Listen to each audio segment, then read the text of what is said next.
สะกอนเพิ่นว่ากันที่คาดแล้วหมดงบแล้วก็หยุดเพิ่นว่าโอ้ไปว่าโดยเบิดปูนตะรี่แล้วก็แม่นก็เอวแล้วนี่แม่นเบิดงบแม่นโดยคันเพิ่นบ่ซอยแล้วก็บ่มีงบอะไรหมดงบเลยเพิ่นโดยต้องรอได้งบล่องบมาอีกเพิ่นโดยมีพาดเมียนป้าแม่ โดย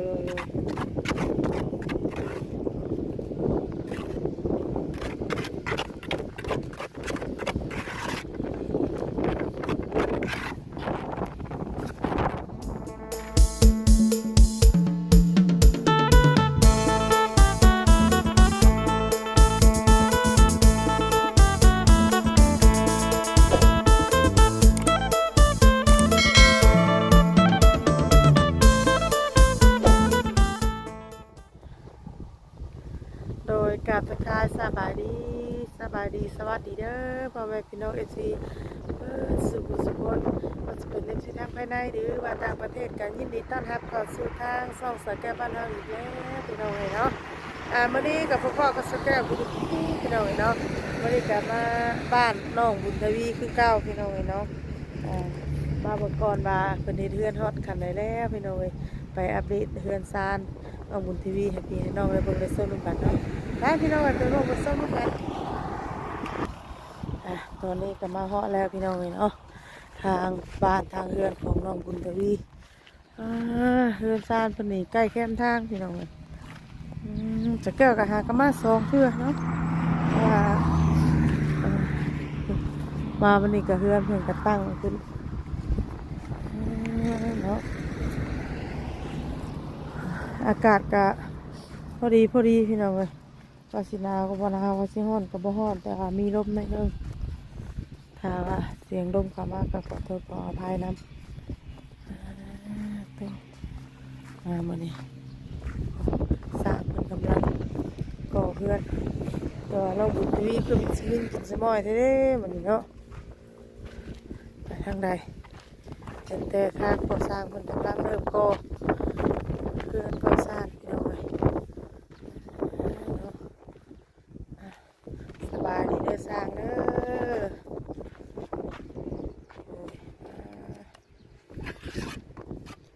แบบบริเทคาดเทคาดสันเทิง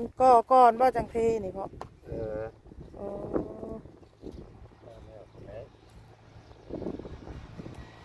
แบบก็ขึ้นขันนี่ก่อนจังเท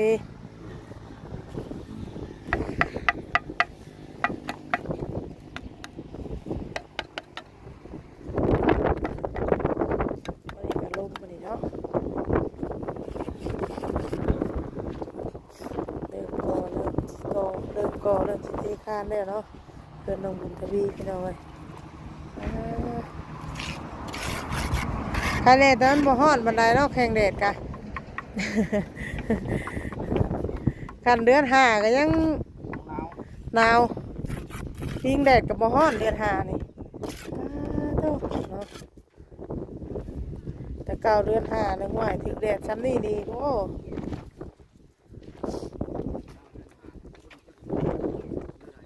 แม่นคนสิดีว่าหรือว่าบุดีนี่ เนาะปีนี้ฮ้อนหนาวปีเนาะฮ้อนน้ำมือแม่นใครอยู่ว่าสร้างเฮ็ดเรือนกะมันบ่ฮ้อนปานใดแม่นมันนั่นบ่ฮ้อนเนาะมันพอดีเลย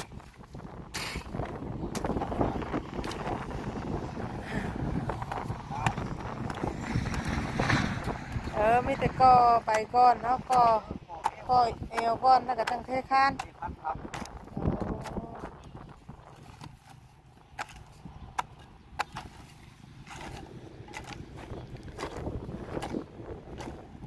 ก็ดินเพิ่นหากระทมเนาะ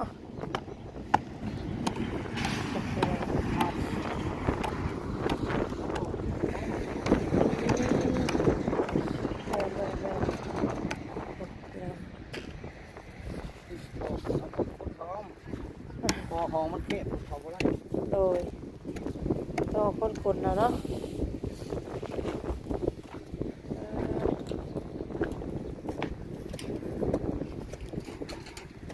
ก็เอวมื้อนี้น่ะแล้วนะมื้อนี้เนาะ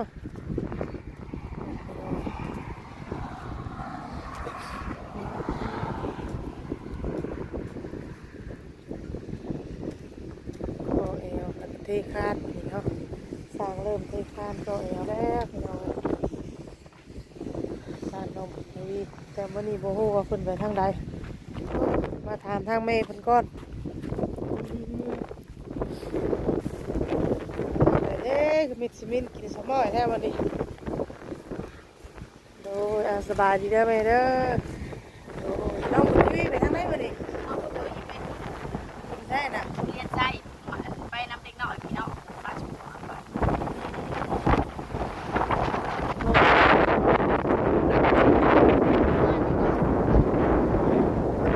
แม่ได้อยู่ผู้เดียววันนี้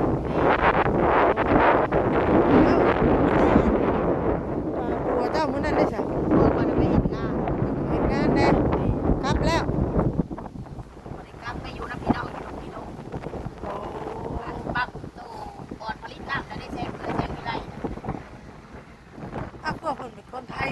คนไทยหากแบบว่าเราเห็นไปเห็นบ้านบ้านไปเห็นได้ โอ้ แม่ก็ไปเห็นเรียกแล้วก็มีคนเห็นงานแบกน้ำขึ้นมาว่าก็มาไปซอยเนี่ยก็เลยไปซอย ยังบ่ได้กลับนะสร้างเพิ่นแล้วบ่ลูกผู้น้อยน่ะไปบ่บ่นี่ แม่ไปนั่นประตูเอาไปบุญน้ำ อ๋อ ไปบ่ว่าประตูไปบุญเขาก็ไปหมดซองหน่อยไปน้ำพอถาไปน้ำประตู หมดเลยอันนี้บุญนี่เนาะบุญยังน่ะ น้ำบุญบังไฟของแม่บังไฟที่เขาไปนำมา บ้านเวียงชัย ว่าเรียนใจ เรียนชัย แม่ ใกล้นี่ โดยขาของงานน้ำตาลเดินของงานน้ำตาลไป โอ้ยก็ว่าแหละยามนี่มีบุญเรื่อยเนาะ บุญบังไฟจะนอนกับบุญบ้านบัวคำนี่พอที่หาที่6บ่เท่าว่า โอ้ ที่หา สร้างมันเริ่มเฮ็ดจักมือแล้วแม่นี่ ก็มื้อนี้แหละคนทาปูนทาน โอ้ เบา เมื่อก่อน ลีมาแรงว่านนี่แหละคอยว่าช่างถาปูนเท่าไรแล้วก็สั่งให้มาตอนแรงว่านถ้ากำเริ่มเฮ็ดมื้อนี้แหละ เมื่อก่อนน่ะตั้งเสาไว้ซื่อ แม่นแล้วเพิ่นเบาลีค่าเวียกแล้วบ่ได้ลงมา โอ้ยอันนี้มันก็มีปุ่มมีหยังนั่นน่ะเริ่มเฮ็ดเลยน่ะ เนาะ เนาะ เฮ็ดมื้อนี้ก็เบาลีว่าว่านนี่ก็หมดแล้วแบบผู้ใหญ่เพิ่นบ่สวยหยุดซะก่อนเพิ่นว่าคันที่คาดแล้วหมดงบแล้วก็หยุดเพิ่นว่า โอ้แปลว่า โดย บดปูนตัวนี้แล้วก็ แม่น ก็เอวแล้วนี่แม่นบดงบ แม่น โดย คันเพิ่นบ่ซอยแล้วก็บ่มีงบอะไรหมดงบแล้วเพิ่น โดยต้องรอ ได้งบล่องบมาอีกเพิ่น โดย เพิ่นแจ้งว่าเพิ่นว่าสิหมดแล้ว แต่ทางเขาก็รอลุ้นกันเนาะว่า โดย เพิ่นสิเข้ามาอีกบ่เป็นจังไดเดินลงทีวี โดย ได้เดินต่อบ่หรือว่าโจไว้ก่อนเอาไปยังบ่ฮู้ เอาไปยังบ่เอาเพิ่นแจ้งมาแบบนั้น โดย ก็เลยว่าเอาไปแบบนั้นแหละ แม่นๆบางทีอาจสิมีเข้ามาอีกก็มีเนาะ โดยเฮาก็บ่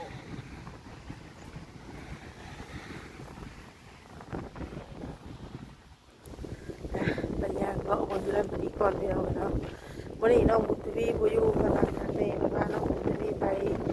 เลาะงานบุญสันเนาะทางกับประตูเพิ่นเดี๋ยวว่าทางคนใหญ่พาไปเที่ยวงานบุญเนาะปกติแล้วเราแต่ก่อนมีสิทธิ์ที่จะไปบุญนี่เราดีมาเมื่อวานนี่เนาะสร้างปณิหากมาเริ่มเป็นวันนี้บอกกับซีเบิร์ดแล้วเพราะว่าสั่นเนาะทางเมย์ได้ยินข่าวทางเมย์น้องบุญทวีว่าเอาดีว่าเบิร์ดแค่นี้เนี่ยเป็นจ้างบุกสร้างตั้งเสาแล้วก็ก่ออีกอันนี้ก็ถือว่าเบิร์ดงบคนว่าเนาะเป็นแจ้งมาแบบนี้ว่าสั่นเนาะโดยถ่ายซีทานไหนเนาะเห็นคลิปนี้แล้วอยากช่วยเหลือ จากมีงบเข้ามาเพิ่มเติมช่วยเหลือน้องบุญทวีก็เข้ามาอะไรเด้อน้องพี่น้องเลยคือเล็กๆน้อยๆเนาะก็บอกว่ากันติดต่อเข้ามาทางโซเชียลแกบ้านเราได้พี่น้องเลยโดยสเกลเป็นสภาพบุญได้เด้อสุขคนนะเพราะว่าเพื่อนน้องบุญทวีนี่ก็หลังจากมื้อนี้เพิ่นมาขอให้มันเทคาแล้วเพิ่นร่วมกันเนาะโดยถ้า FC ท่านใดอยากยื่นมือเข้ามาช่วยเหลือก็ติดต่อมาได้พี่น้อยสร้างเดิมเฮ็ดวันนี้เดินบ้านน้องบุญทวีเนาะปูนกะ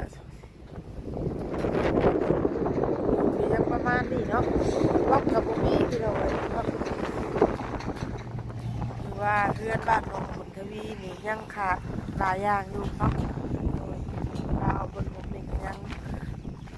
บล็อกกับบุมีเนาะทางคนราคาเนี่ยโอ้ยได้หลายอย่างพี่น้องเนาะขาดหลายอย่างอยู่โอ้ย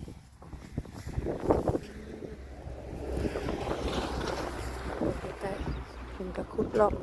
ไป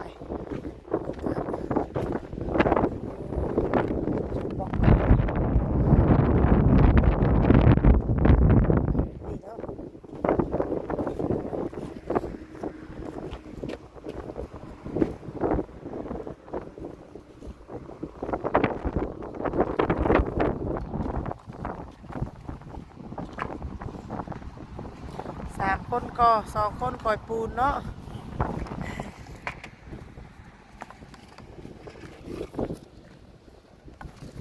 โอ้เอาบล็อกห้องแบบนี้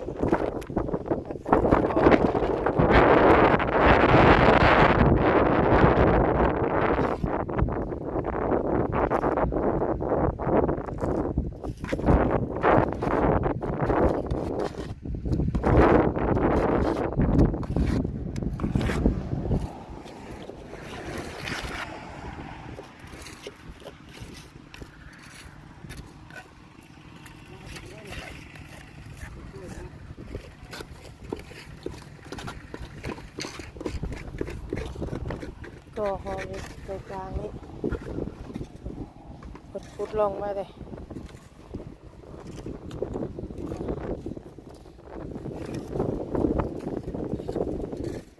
มันบ่เอาแบบกบดินเพียงอันงูนี่เดี๋ยวตีคานเลยเนาะเห็นแบบนี้พี่น้อง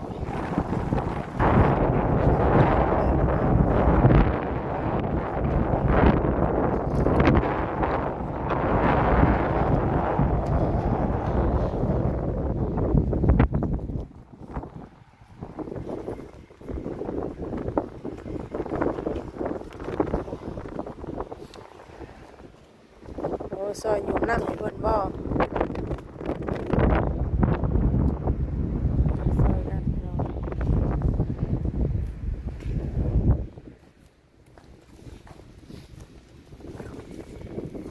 สร้างเพิ่นสิได้เรียกไว้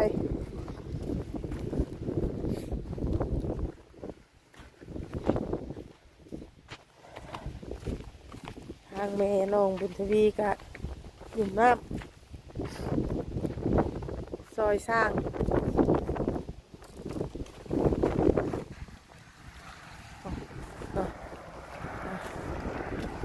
ซอยเป็นเล็กๆซอยเป็นหนุ่มนักอยู่ไว้เป็นมาหิวเอามันก็ไว้กันพี่น้องเนาะว่าเขาจะได้ไว้ซอยเป็น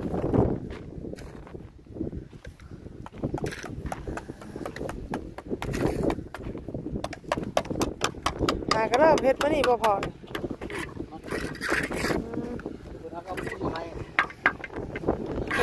ตั้งสาวไว้ที่ว่า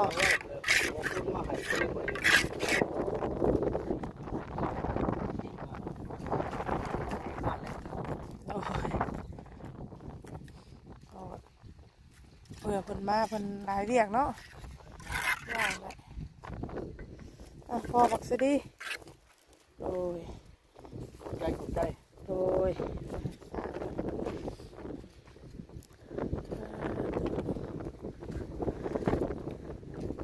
แล้วบ่เทคานมื้อนี้ ประมาณ3มื้อโปเป็ดน้อย โอ้เพราะว่าเฮาเฮ็ดไปเทื่อละน้อยเนาะอืม บ่บาทเดียว อันนี้มันแป้นมันบ่พอ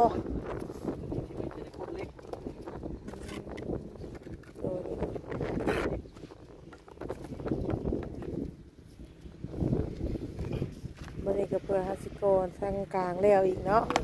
โอนแล้วลูก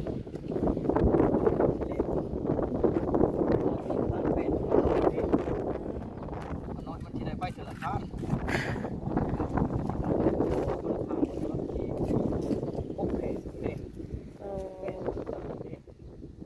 แป้นเทคานมีเท่านั้นบ่ มันมีเท่านั้นเองมันน้อย โอ้ดู เป็นที่เป็นมันเป็นที่ได้มัน12แผ่น12แผ่นที่มัน2 แม่นอันนี้บัดเทไปเทหน่อยเพื่อบัดมื้อนี้เทตัวนี้บัดบ่แม่นว่าเทได้สิได้แกะแล้วเนาะ บอกบื้ออื่นเพราะจะได้ เอ เก็ อบ เป็นมือใหม่ได้แก้บัดทราบไปอีกกันบัดนี้ นาทีสอง คันว่าอากาศซ้ำนี้เลยคุมือใครอยู่เนาะ เออเพราะว่าบันสีพอดีพิงแดดหั่นนะ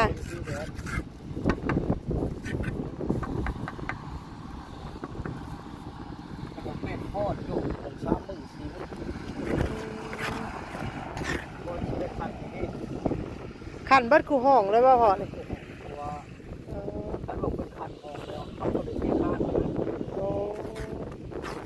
โดยขัดของขัดก็ดูห้อง ค เนาะ งเป็นสิได้ก่อเด้ อืม เขาต้องเสียค่าเมียนป้าแม่ โดย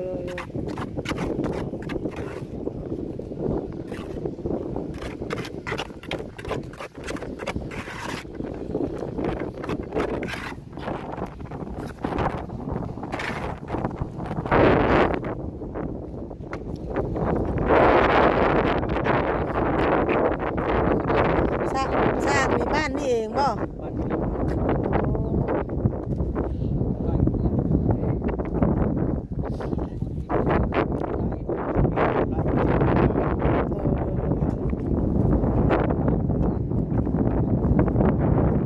งานนี้มาทำกับเขาในบ้าน ร่วมน้ำ โอ้ มีกับ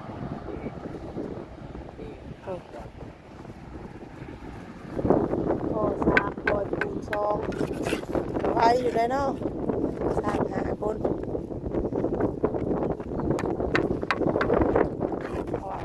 ขอเดียวหนึ่งไปสร้างให้ขออีกเดียวหนึ่งมา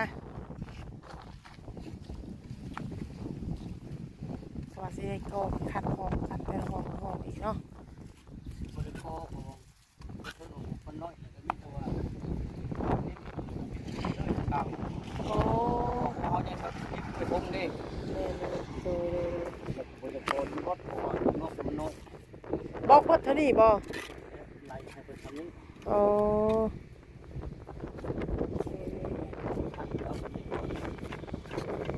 มุมมีสำไรเอาสำนั่นเนาะเอาสำที่เขามี ก็ในการว่าเนาะ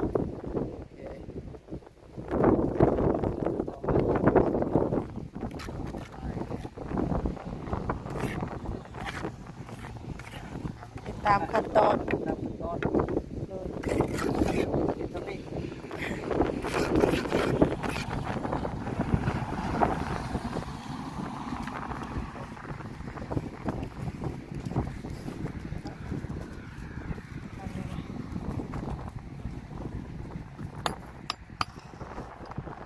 ตามมาใหญ่สมควรเนาะดีเลย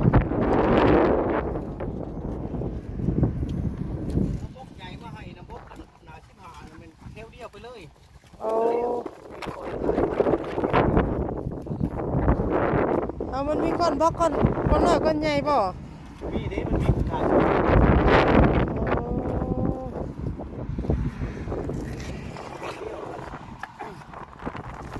มันจะเป็นพันบริษัทพันแล้วคนหนึ่งนะคนแต่มันเป็นเที่ยวเดียวแต่ตัวนี้เป็นจะพัน4,000 4,500เนาะ 4,500กับ3ก้อน3ก้อนจะก็ไหลอยู่ในหัน3ก้อน3ก้อนแล้วมันทอกกับก้อน โอ้ตัวนั้นได้ ผมนี้มันเป็น2ก้อนตัวนี้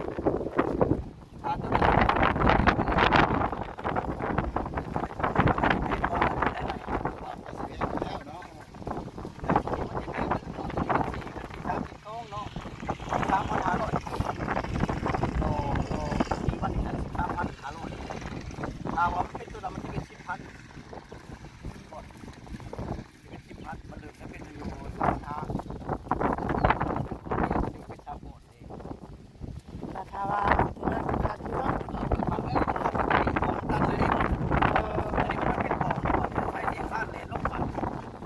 น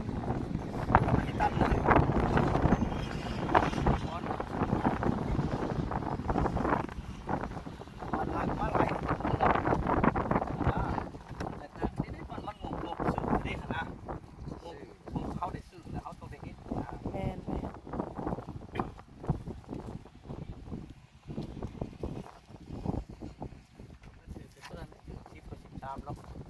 โดย